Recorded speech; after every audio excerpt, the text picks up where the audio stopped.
día de hoy quisiéramos conversar un poco acerca de la descolonización de los saberes en América Latina, ¿no? Quisiéramos que nos cuente su experiencia y cómo es que han venido trabajando este tema, sobre todo en la Universidad del Altiplano, Nacional del Altiplano en Puno.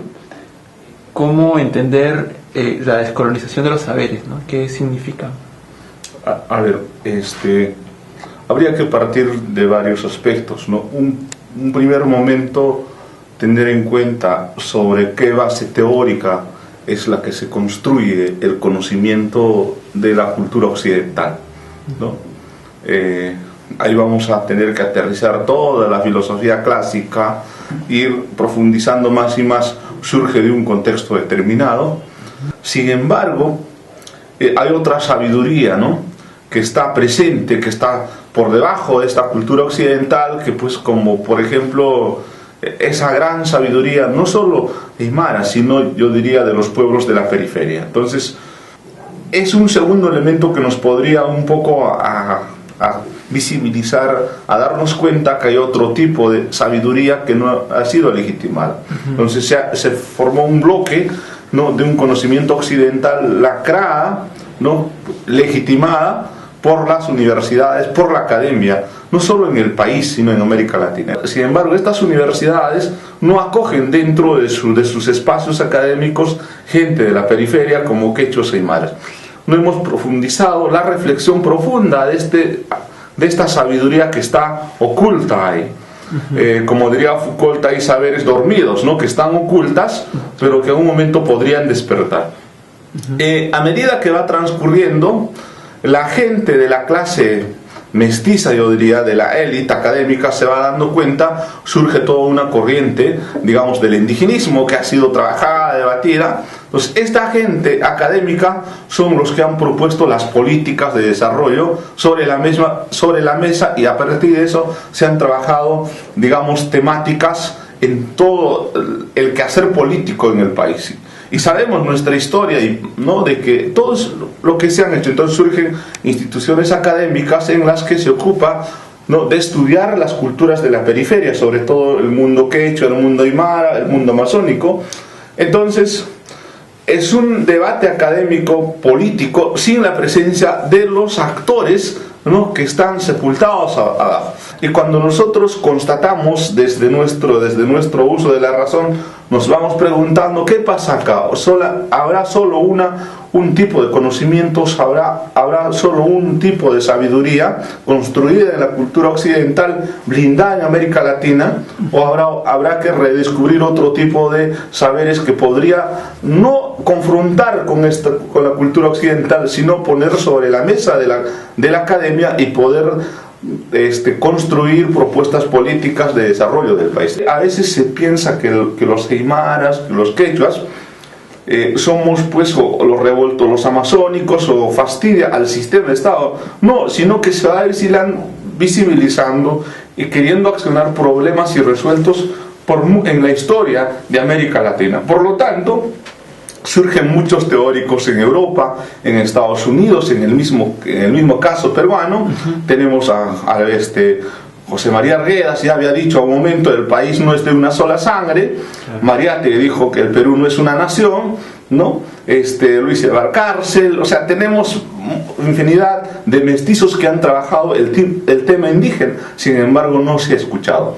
¿Y qué pasa? También otro lado van encontrando, por ejemplo, el caso de Ecuador, el caso de Bolivia, propuestas desde la demanda de los movimientos sociales y desde los pueblos autóctonos, indígenas, originarios, en las que se pone a la bandeja de la academia y pues como que agarra desnudo a la academia, y tenemos que buscar algunos elementos para poder acoger y trabajar el tema del pensamiento crítico.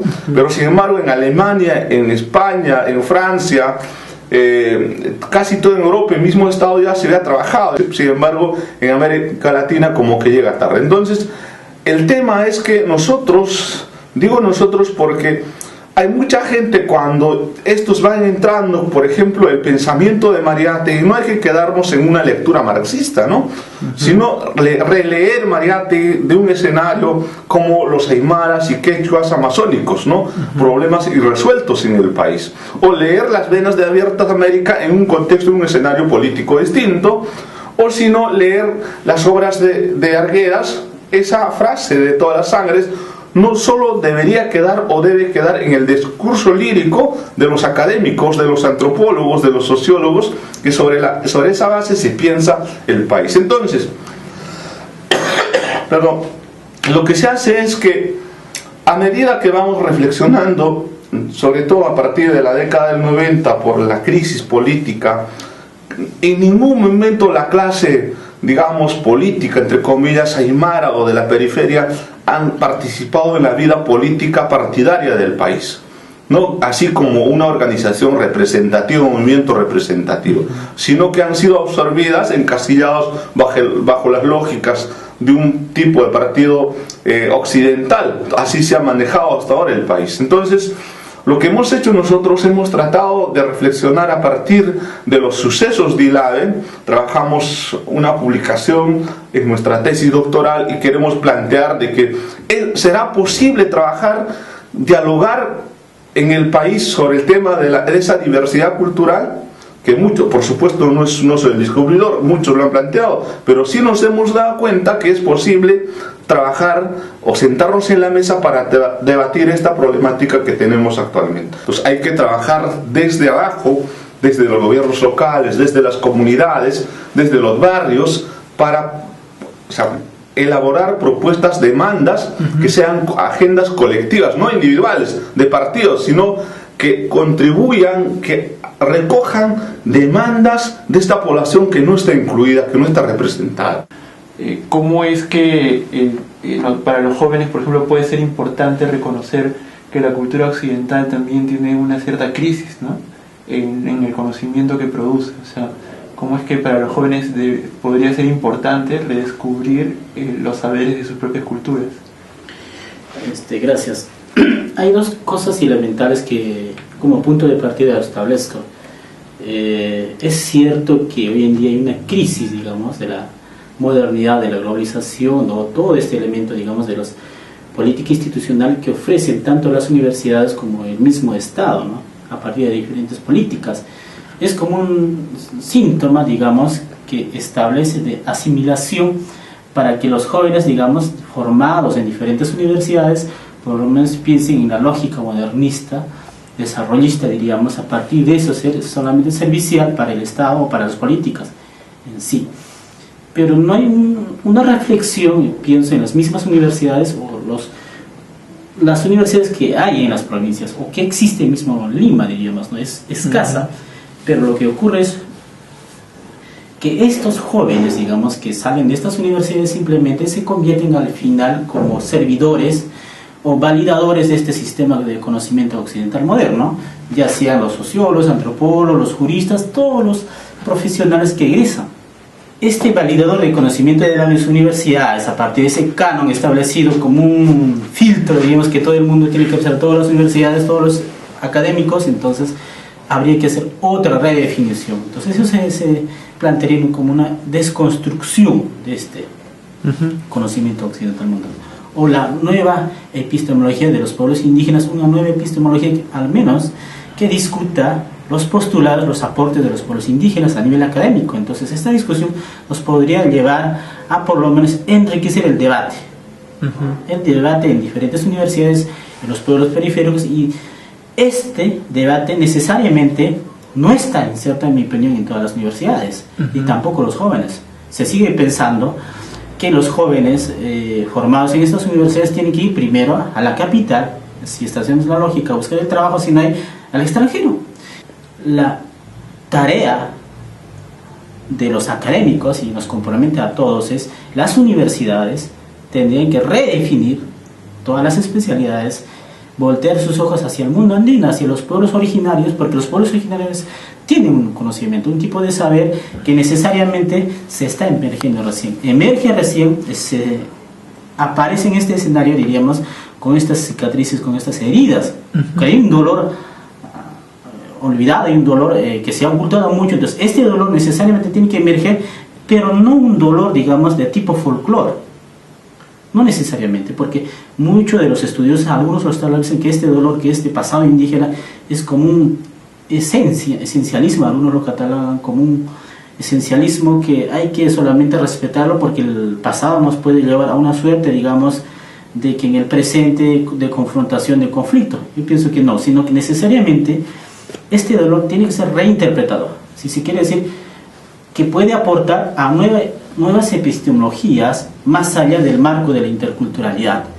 En todo caso se tendría que hablar de una interculturalidad emancipatoria, que los mismos pueblos indígenas establezcan para por lo menos sentarse y dialogar con diferentes, digamos, académicos no indígenas, con diferentes especialistas que trabajan diferentes temas. Entonces, por lo tanto, ahí sí habría una discusión seria, una discusión muy profunda de redescubrir, de remirar, de por lo menos qué está pasando, ¿no? Entonces, si eso en cierta medida ponemos en balance, en el mismo nivel, podría generarse otra manera de ver el Perú, otra manera de ver qué es lo que está pasando y el aporte necesariamente de los jóvenes. Entonces, ese lado que te estoy describiendo de los pueblos indígenas que surge recientemente, emerge con los académicos, que es poco necesariamente uno, por ejemplo, que se reflexiona, puede ser como un punto de inicio para poder por lo menos decir, esta es la manera que planteamos desde los pueblos periféricos.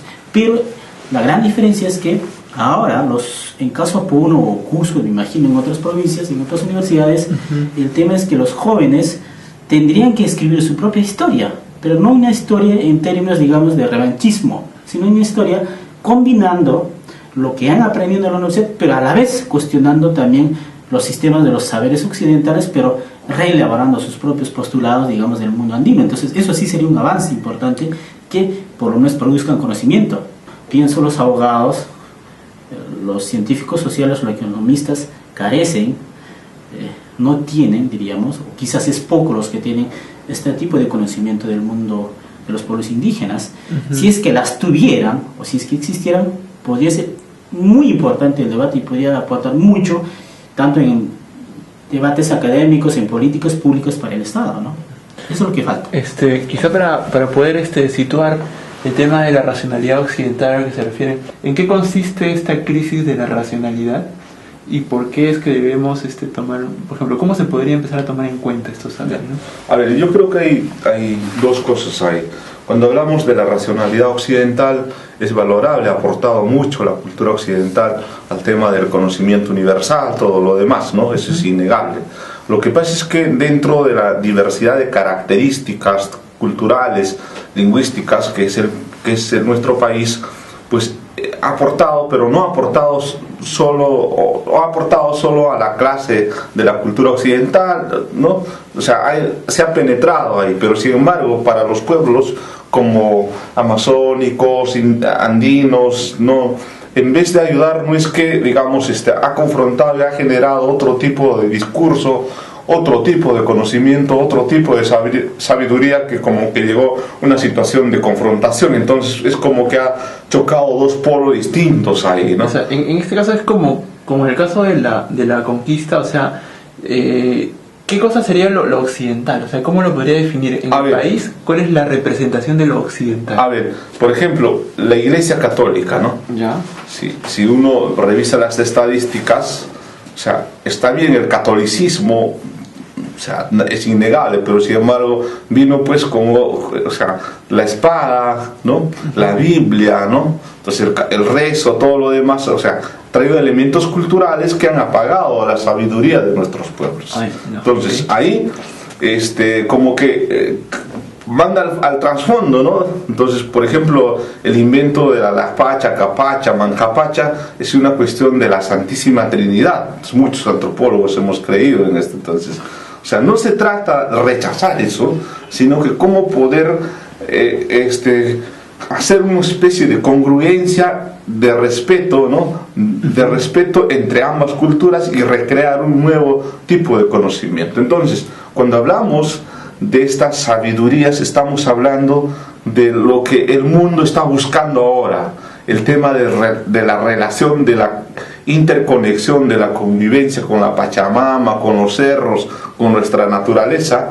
El tema de la racionalidad andina no era extraer, no talar todo el recurso, ¿no?, natural que ha puesto, o sea, a la tierra considerado como un recurso a la que hay que explotar, y cuando se acaba ya pues es el colapso, es una autoeliminación, ¿no? Claro. Pero sin embargo, ¿qué vamos a dejar para la futura generación? No vamos a dejar nada. Imagínense, en los pueblos, en las ciudades, en el país, todo el mundo donde se sembraba está lleno de construcción de casas. ¿Qué nos va a proveer de alimentos? Entonces hay una racionalidad totalmente occidental. O sea, pero podemos decir en este caso que quizá el mercado es un ente meramente racional. No sé. A ver, mira, yo diría, ya había explicado un momento lo siguiente, ¿no? El mercado busca pues consumidores dignos, ¿no? No ciudadanos dignos, consumidores dignos. No le importa, o sea, primero llega el mercado, después llega el Estado, ¿no? O sea, primero llega la Coca-Cola, después llega el Estado. Entonces, todos nos movemos en la lógica del mercado, todos, los aymaras, quechuas. Si no hay mercado, no funciona la sociedad. Ya habían dicho algo, Smith, ¿no? Aquel sociedad que no entra en la lógica del mercado, lo que le espera es desaparecer de este escenario de la civilización, de la modernidad.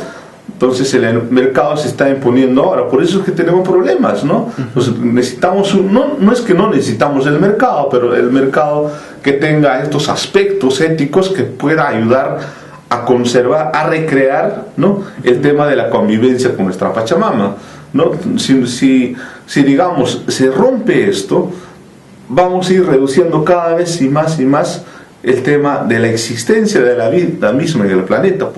Yo creo que se está asistiendo últimamente a un colapso, diríamos, de paradigmas, a una crisis de paradigmas en la modernidad, no solamente centrado en la economía, sino también en la política, en políticas públicas, en temas de asistencia social, o este tema llamado actualmente por este gobierno, tema de la inclusión social, ¿no? Entonces, este tema de inclusión social, poniendo el ejemplo, necesariamente tiene un concepto, digamos, o una fundamentación muy profunda, diríamos, de la modernidad, y no contribuye, no soluciona muchos de los temas, diríamos, de pobreza, de desarrollo que todos los pueblos indígenas mantienen. Entonces, y si no soluciona, entonces hay una crítica desde nosotros, desde la periferia, desde los académicos, que vamos construyendo en todo caso. Entonces, si no funciona, habría que construir alternativas, propuestas que necesariamente ambos, sin desmerecer el conocimiento moderno,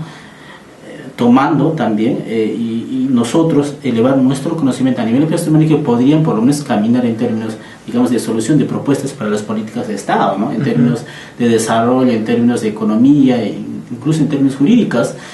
El tema, por ejemplo, poniendo el tema de desarrollo sostenible, que fuertemente se ha venido discutiendo, implementándose en las políticas de diferentes ONGs, de diferentes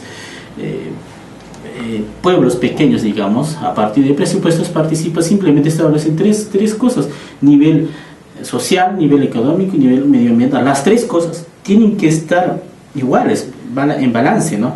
Si uno prioriza el tema económico o el tema ambiental, por lo tanto el otro está dejando. Entonces, yo creo que estas cosas nos están enseñando que no es funcional el tema de desarrollo sostenible, y por lo tanto pueda ser que haya funcionado para otros contextos.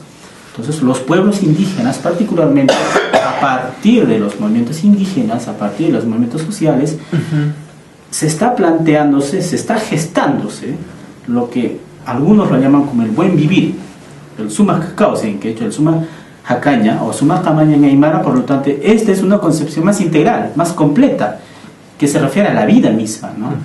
Saliendo de los marcos, digamos, de estos enfoques de desarrollo. Entonces, este suma cacao en suma camaña recoge todos los principios elementales de la cultura andina, de los pueblos indígenas, amazónicos y andinos, que pone en debate frente a otros paradigmas, digamos, de interpelación. Entonces, eso sí es una propuesta que surge de los pueblos indígenas y otras propuestas, o el pluralismo jurídico, digamos, en derecho, en el que fuertemente este campo no está debatido, no está investigado, diríamos, ¿no?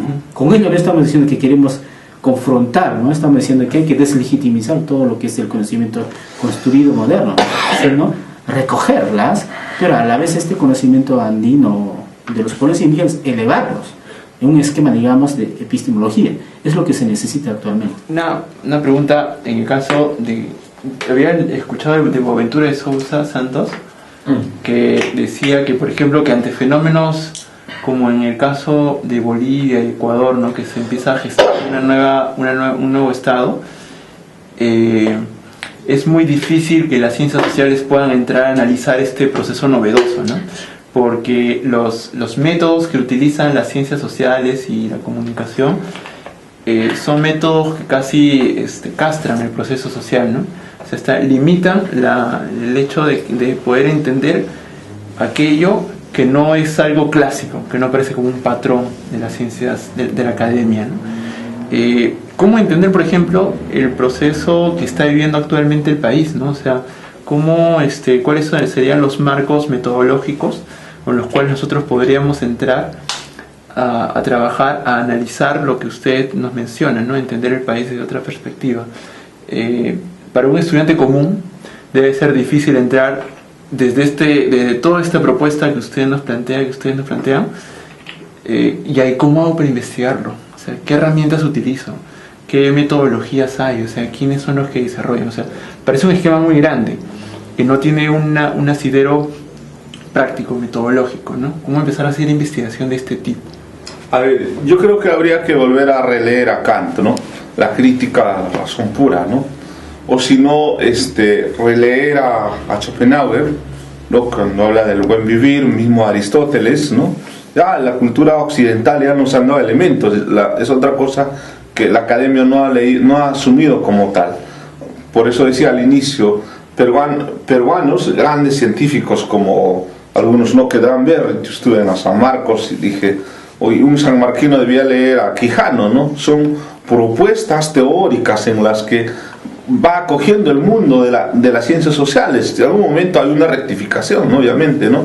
Entonces, dentro de este proceso nuevo tendríamos que tener una reestructuración de las currículas, si una currícula, contenidos que hay que reestructurar dentro de las universidades en el país. Por ejemplo, en tema de metodología de investigación, o sea, nos hemos quedado como hace 40 años, 50 años, ¿no? Entonces hay que cambiar toda esta estructura que te encasilla cómo debes hacer una investigación. Por ejemplo, ahí hoy tiene que jugar pues un rol importante las universidades, inclusive la misma ley universitaria, ¿no? Entonces, por ejemplo, el tema de la docencia, todo lo demás, si te dan parámetros. Yo sé que no se trata de sacar normas, sino replantear estos. Entonces, una de las metodologías de las tantas, ya nos ha planteado Ventura de Sosa Santos en varias publicaciones. Por ejemplo, él habla de la descolonización, ¿no? Del occidente, ¿no? Creo que Mignolo nos dice: la teoría crítica no ha sido inventada en Europa, sino ha sido trabajada con Guamán Poma, esto de la nueva crónica de buen gobierno. ¿Por qué nueva? Seguramente había una vieja crónica, ¿no? ¿Por qué buen gobierno? Seguramente había un viejo mal gobierno, ¿no? Entonces, creo que hay que empezar a trabajar esos temas. Entonces, yo pienso y siento que uno de los elementos fundamentales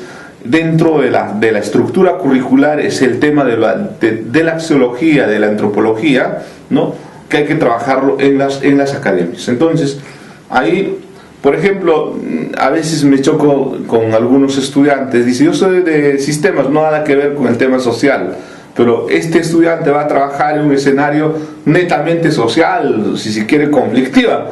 Entonces, ¿qué tipo es de profesionales, no técnicos, que van a pensar el país vamos a tener para el país? Nada. O sea, está a espaldas del pueblo, ¿no? Un médico igual, ¿qué tengo que ver con la cultura? Pero pues la cultura peruana, las tradiciones, toda la diversidad cultural, no solamente peruana, sino de América Latina y el mundo, ¿no? Entonces tendríamos que ahora, igual, ¿no? Nosotros los antropólogos, los sociólogos, tendríamos que, ¿no?, ir elaborando nuestras muletas, ¿no?, cuantitativas y cualitativas, y construir una pista que realmente pueda tener un lastre, ¿no?, de la cultura occidental, de la cultura andina, si se quiere, para poder construir esa metodología. La teoría crítica todavía no ha acabado, ¿no?, el trabajo en cuanto a la cuestión metodológica.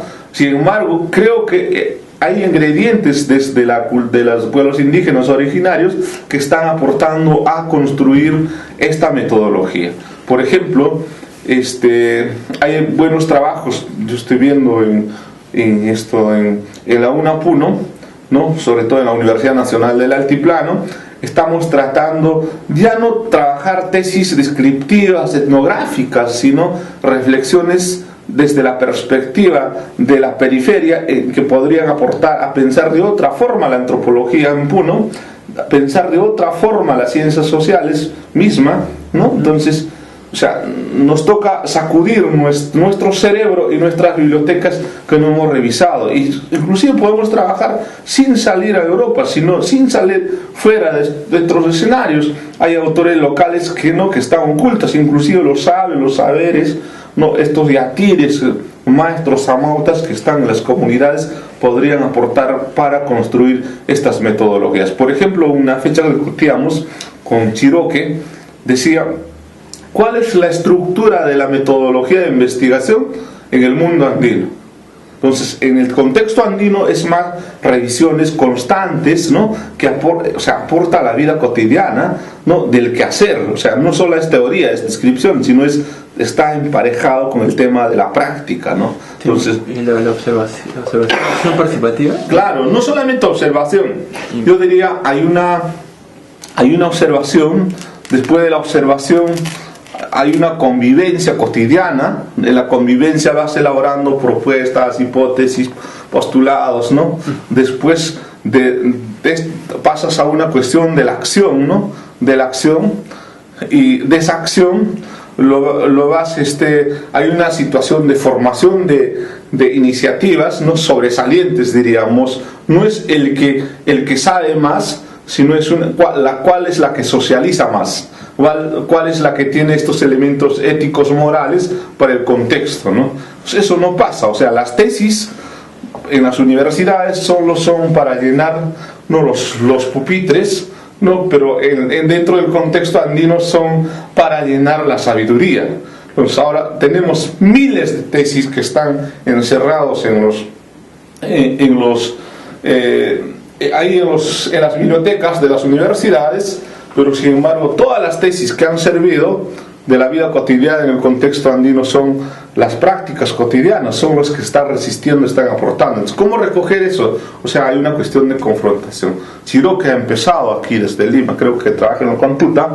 Nosotros en IDEC hemos creado una tertulia para poder reelaborar, ¿no?, o sistematizar toda estructura de la cuestión de la metodología de investigación cualitativa, ¿no? No solo es cuantitativa, cualitativa, hay otros nombres, categorías que hay que redescubrir desde nuestro escenario. Entonces, yo creo que el tema metodológico es una tarea pendiente para los científicos sociales, entre comillas, ¿no?, para los sabios de las comunidades, de los pueblos amazónicos, andinos, para poder, pues, poner en la palestra para trabajar el tema de metodología. Los enfoques estructuralistas, no funcionalistas, ¿no?, culturalistas, folclóricas, ¿no?, pues no ayudan mucho, no resuelven el problema, sino habrá que replantear un enfoque de la periferia. Ahora, por ejemplo, se habla de la teoría de la indignación, cómo los indignados pueden construir teorías y poder sobre la mesa, y sobre eso poder discutir metodologías que pueden ser adecuadas. O sea, el investigador no es que aprende a investigar en la academia, sino aprende investigando. Es lo que hace falta en el país. En todo caso, hay estudios, en caso Puno, de diferentes académicos, diferentes especialistas sobre el tema aymara, sobre el tema andino, que han hecho una lectura, que han escrito libros, que han escrito revistas, artículos, pero simplemente todos estos enfoques cierto han aportado, pero si uno revisa toda su propuesta técnica, teórica, epistemológica, simplemente se han quedado en el enfoque marco, digamos, estructural funcionalista o funcionalismo o neofuncionalismo, todas esas cosas. Y vemos en todas las tesis esa influencia. Entonces, lo que nosotros, de ese punto, planteamos a partir de las investigaciones nuevas, a partir, digamos, de repensar del caso y del conflicto, entre otros, es esta lectura crítica, plantear otras propuestas, otras formas de pensar que no necesariamente tienen que ser netamente ceñidos en enfoque estructural funcional. De hecho, es un aporte, se recoge esas posturas, pero cómo las avanzamos, cómo las proponemos para, en términos, digamos, de la investigación, en términos de la epistemología del conocimiento. Entonces, IDECA, por ejemplo, donde yo estudio maestría, es lo que tratamos de reflexionar con todos, ¿no? Con todos mis compañeros, con todos los profesionales que nos enseñan, para hacer una propuesta, una nueva manera de pensar. Si se quiere decir una nueva epistemología, si es chiquita, pequeña, puede ser rebelde, pero para lo menos lanzar que esto sea una alternativa, una solución, porque creo que eso es lo que nos obliga a los académicos, a todos los que nos preocupamos por este contexto, digamos, de la interculturalidad, por el contexto de esta problemática del Perú, que nos podrían por lo menos ver con mucha claridad, porque yo creo que los ciegos,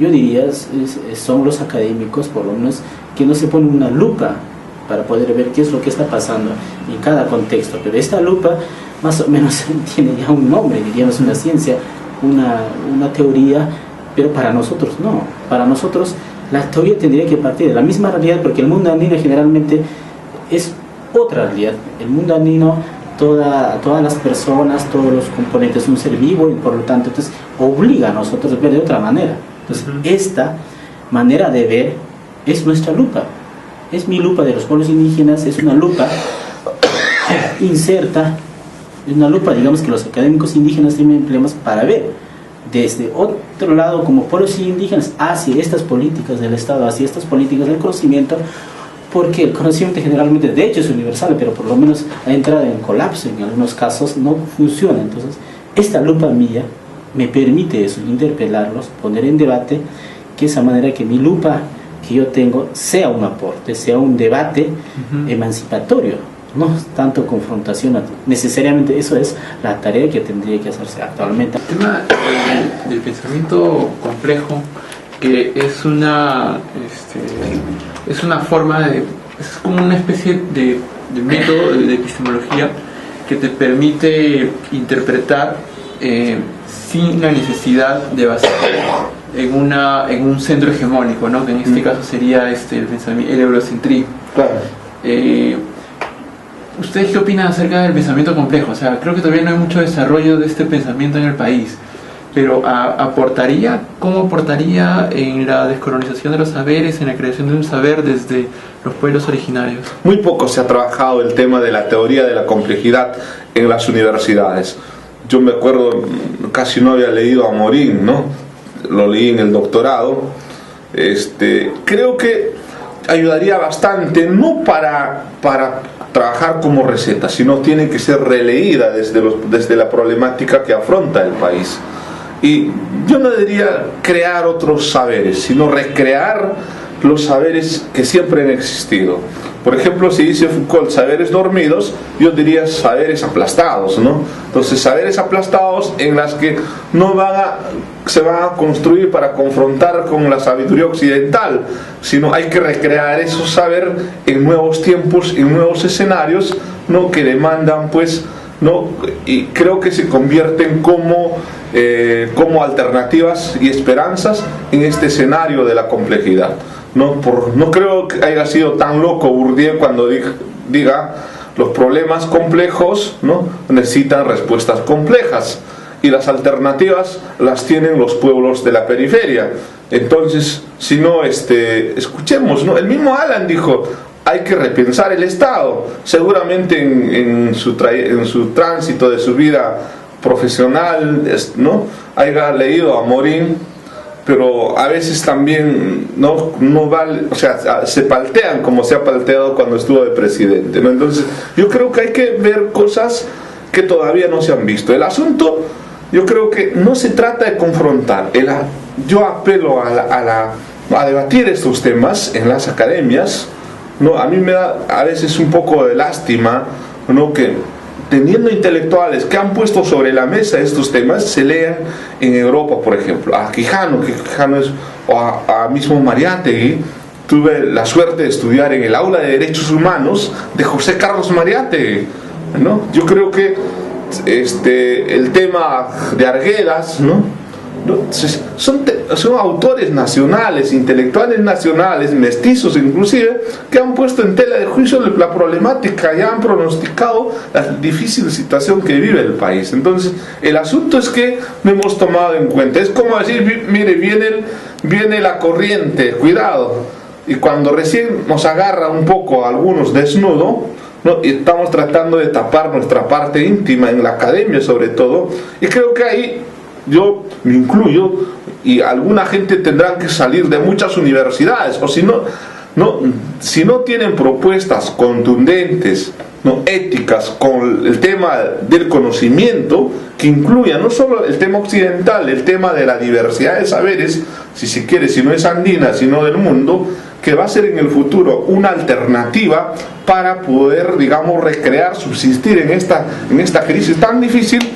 Si no están en esa línea, papacito, tienen que irse a trabajar donde les corresponde, porque nuestras universidades no pueden seguir siendo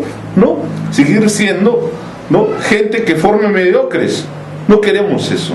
Y si lo están, yo creo que no por presión de la población, ¿no?, sino por una propia naturaleza y ética, tiene que ir recreándose, generando un nuevo estilo de tipo de conocimiento que responda a la demanda, ¿no?, y a la necesidad que nos está presentando ahora en estos momentos tan difíciles. Diría dos cosas. En primer lugar, los pueblos indígenas en el Perú, particularmente en Puno y otras regiones, es que en realidad anteceden a la conformación de este estado llamado Perú, ¿no? Si lo anteceden, por lo tanto, tienen también su propia lógica, su propio conocimiento, sus propias maneras de manifestar, de expresar, de maneras de manifestar, de elaborar conocimientos, de reinterpretar. Y por un lado también emerge lo que diríamos el mismo estado a partir de la conformación de la República reciente con un conocimiento moderno. En ese esquema, primero, y segundo, en el esquema, digamos, de las teorías críticas de Tomás Kuhn, de paradigmas, digamos, de Buenaventura, entre Quijano y entre otros, lo que se está haciendo es, algunos se preguntan si esto es una cosa de compleja o teoría compleja. Yo diría es que no. El Perú verdaderamente es compleja, toda su diversidad, por lo tanto también las respuestas tendrían que ser de una manera más sistemática, más que complejas. Tienen que ser de una manera más sistemáticas, repensadas para todo el Perú. Yo me pregunto, por ejemplo, los congresistas o los ministros que asumen, no todos son indígenas, no todos son aymaras o quechuas, sino que proceden de una clase de formación de política, de una clase élite, diríamos, o de una formación académica acreditada, diríamos, y los congresistas lo mismo responden. Y lo que pasa es que esto no funciona. Y si esto no funciona, por lo tanto, se está apelando a hacer lo que hoy en día, lo que ocurre en el Perú, ¿no? Entonces tampoco no se está haciendo una lectura tan crítica, una lectura tan profunda. Entonces, lo que se requiere es esta sistematización, esta manera por lo menos de hacer una relectura que en general alimente para todo el Perú. Valdría la pena por lo menos que el mismo congresistas o los mismos ministros vayan a las mismas comunidades, a los mismos lugares, no en el sentido, como se decía anteriormente, a enterarse, sino por lo menos a ver este síntoma, ese dolor que existe, ¿no?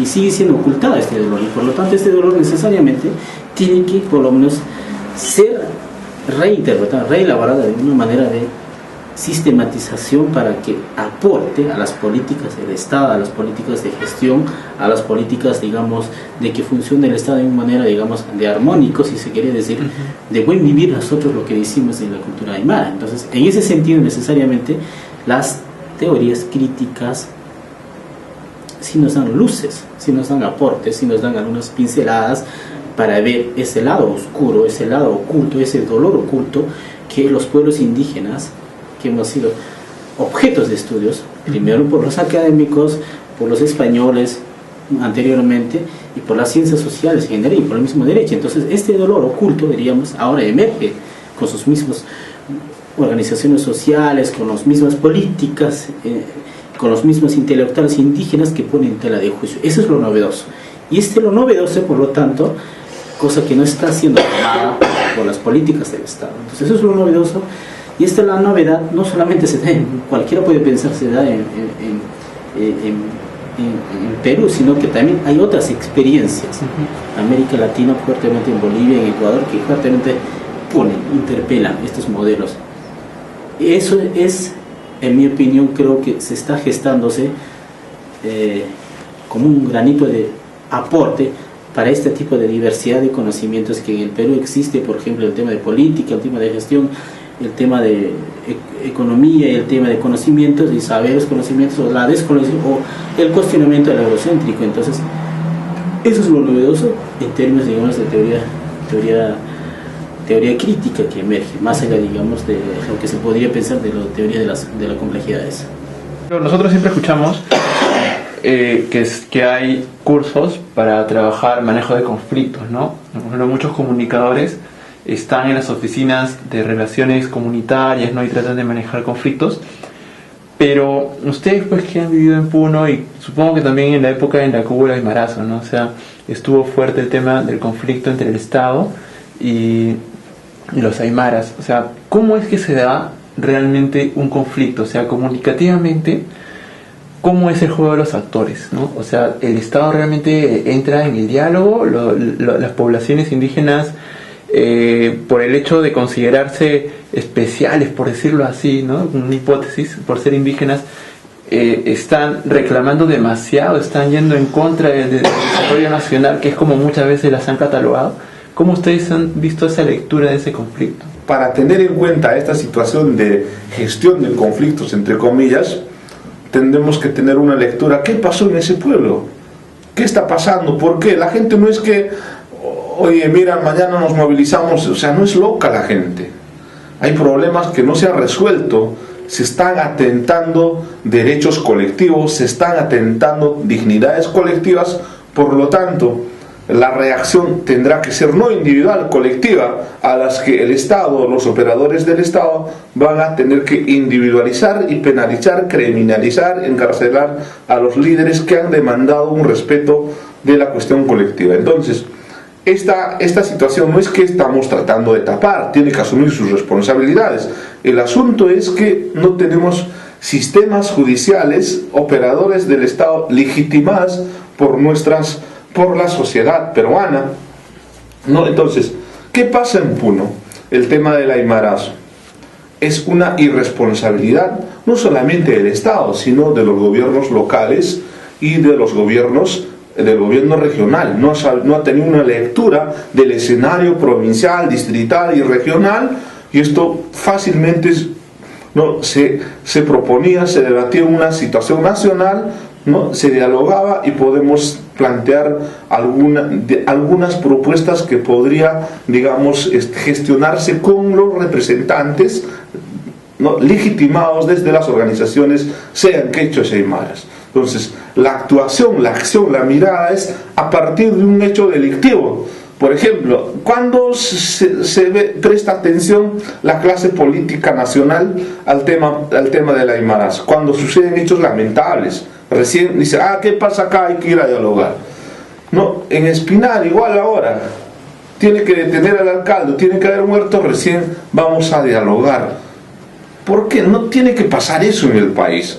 Por eso hay autoridades locales, hay autoridades regionales, no son los niveles o instancias del gobierno que tendrían que dialogar, o sea, tienen que haber cierta fluidez de diálogo, y nuestras autoridades también tienen, o los líderes también tienen que tener a qué se están metiendo, y creo que hay instancias y procedimientos en las que tenemos que actuar, pero cuando estos procedimientos, estas instancias no son escuchadas, obviamente esto se traduce en lo que estamos viendo en el país. Yo diría, un poco para redondear, el tema de América Latina, sobre todo el caso peruano, además otros países, hay que democratizar la democracia en el país, ¿no? Y democratizar la democracia significa replantear las políticas, ¿no? Sobre todo en temas de democracia que se está haciendo en el país. Y pues el capitalismo va recreando categorías como el tema del conflicto social.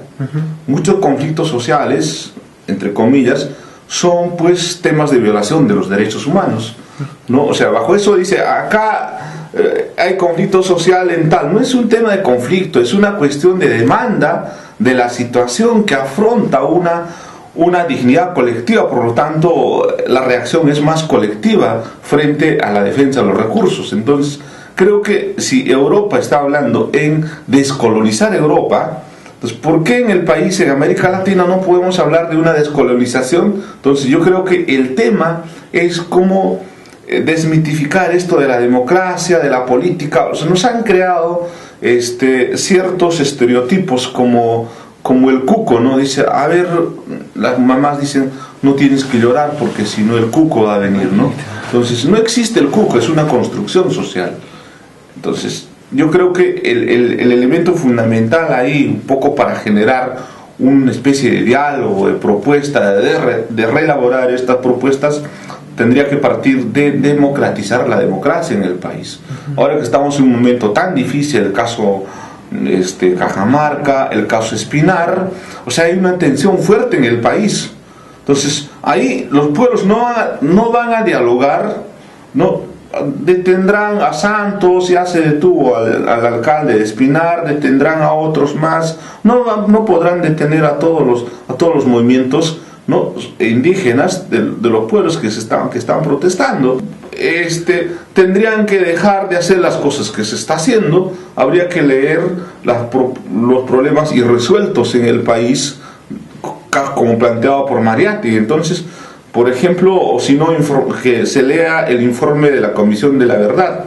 Obviamente también los pueblos tenemos que tener en cuenta, no necesitamos seguir confrontándonos, porque los únicos perdedores son en este tipo de confrontaciones es el pueblo, la gente, los indígenas, como estamos viendo ahora. Entonces, yo creo que ahí son temas pendientes que hay que resolver, y la academia debería de ser la bisagra y poner sobre la mesa, ¿no?, estos temas. Entonces, ahí hemos trabajado desde la academia, sobre todo desde el 2004, 5, 6, 7, 8, 9, especie de unas propuestas hipotéticas que, gracias a la confianza en algunos gobiernos locales, algunos los han cogido, algunos no. Por ejemplo, propusimos metáforas en varias localidades para poder construir una democracia representativa, legitimada, no para confrontar, sino para construir propuestas conjuntas y colectivas. Y habría que hacer una revisión de todas nuestras instituciones políticas, inclusive instituciones públicas, instituciones sociales, ¿no?, que están, digamos, de un tiempo a esta parte, pues asistiendo a un colapso, ¿no?, social, de legitimación desde las bases. Pero sin embargo vamos a una comunidad, muchas comunidades no están colapsando, ¿no? Entonces tendríamos que preguntarnos, ¿podemos aprender de estas culturas de la periferia? Sí, podemos aprender. ¿Podemos rechazar confrontando las culturas de la periferia a la cultura occidental o confrontar el Estado? Creo que no. Sino, ¿cómo podemos enlazar esta propuesta, ¿no?, desde la academia? O sea, el académico ya no es el experto, el doctor que va con su cartón, con su saco y no piensa el país, sino piensa el país desde el espacio que le toca. Igual el campesino, el indígena, el aymara, el quechua, el amazónico, no es que no quiera el desarrollo del país, es el que apuesta más por el desarrollo del país. Entonces, en esa cuestión de apuestas es posible construir un Perú distinto, ¿no?, al que queremos contribuir nosotros. Entonces, en nuestras publicaciones, lo único que hacemos es visibilizar estas heridas marcadas, ¿no?, que no hemos visibilizado, y la academia, la escuela los ha ocultado. Entonces hay un dolor oculto que no queremos reconocer, hay un quehacer político que no está representado. Los pueblos indígenas, los pueblos originarios, no queremos representarnos, sino queremos participar en ese escenario. No nos dejan. Seguramente es una lucha constante, ¿no? Por ejemplo, ahora el tema del saber, hay una sabiduría que está oculta, ¿no?, blindada, y solo se legitima la sabiduría de la cultura occidental. Por eso que nuestras universidades se han quedado en un discurso totalmente estructuralista. Algunos han filtrado, han salido queriendo trabajar propuestas más inclusivas, ¿no? Solo a veces la interculturalidad se construye como una metáfora para poder ser más intracultural, ¿no? Yo no estoy tan de acuerdo con el tema intracultural, es otra trampa, sino con la bandera de la interculturalidad queremos apagar, con la bandera del diálogo queremos apagar. Entonces, pero es posible tener una interculturalidad emancipatoria desde los escenarios que nos toca vivir. Sí, yo creo que es posible. Entonces, lo que hemos hecho es reflexionar en la academia, no en una situación confrontacional, sino releer primero, con reconocer nuestro dolor, empoderarnos de una sabiduría del quehacer, ¿no?, del quehacer político, económico, social, ¿no?, y podemos accionar en estas dimensiones, en todos los planos. El tema indígena no solo es el tema lengua, cultura, ¿no?, al que los antropólogos hemos caído en una situación de folclorizar a la cultura. Entonces, en ese escenario podemos amar a nuestra patria, si es posible. No es que el enemigo está aquí, sino que el enemigo ese es el tema de la lucha cotidiana de la vida que hay que afrontar todos en conjunto, el Estado, el gobierno local, el gobierno regional. Entonces tendríamos que luchar todos juntos, decir, no queremos corrupción, no queremos, digamos, el tema de la seguridad ciudadana, que es un problema muy caótico, no solo para las provincias. El caso Lima, ¿no?, el caso de las grandes ciudades, el tema de la prostitución, el tema del alcoholismo, todos estos problemas. Nos unen estos problemas para poder pensar de distinta manera el país. Entonces, ¿cómo en un escenario que no se visibiliza el tema del dolor, el tema del quehacer, del sacrificio, de la sabiduría, podemos amar? Es posible amar al país, y también es posible celebrar, ¿no?, el triunfo de este país que podría salir hacia adelante.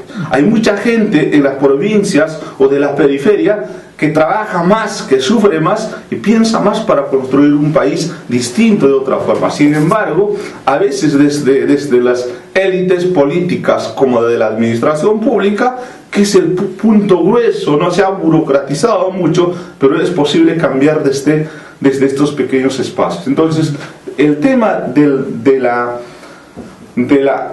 de generar una nueva, de generar y poner sobre la mesa el tema de la epistemología, de la sabiduría de los pueblos de la periferia, no va a ser, digamos, puesta de arriba, sino podemos construir, reelaborar, replantear a partir de nuestra vida cotidiana, y ahí tenemos un rol, ¿no?, los intelectuales, los dirigentes, los líderes, los hermanos aymaras, quechuas y amazónicos, de poner sobre la mesa para construir un país distinto, ¿no? Entonces, el rol de los intelectuales, sobre todo de la academia, ¿no?, por lo menos pienso como aymara, si no me consideran como académico, creo que tiene que ver más allá.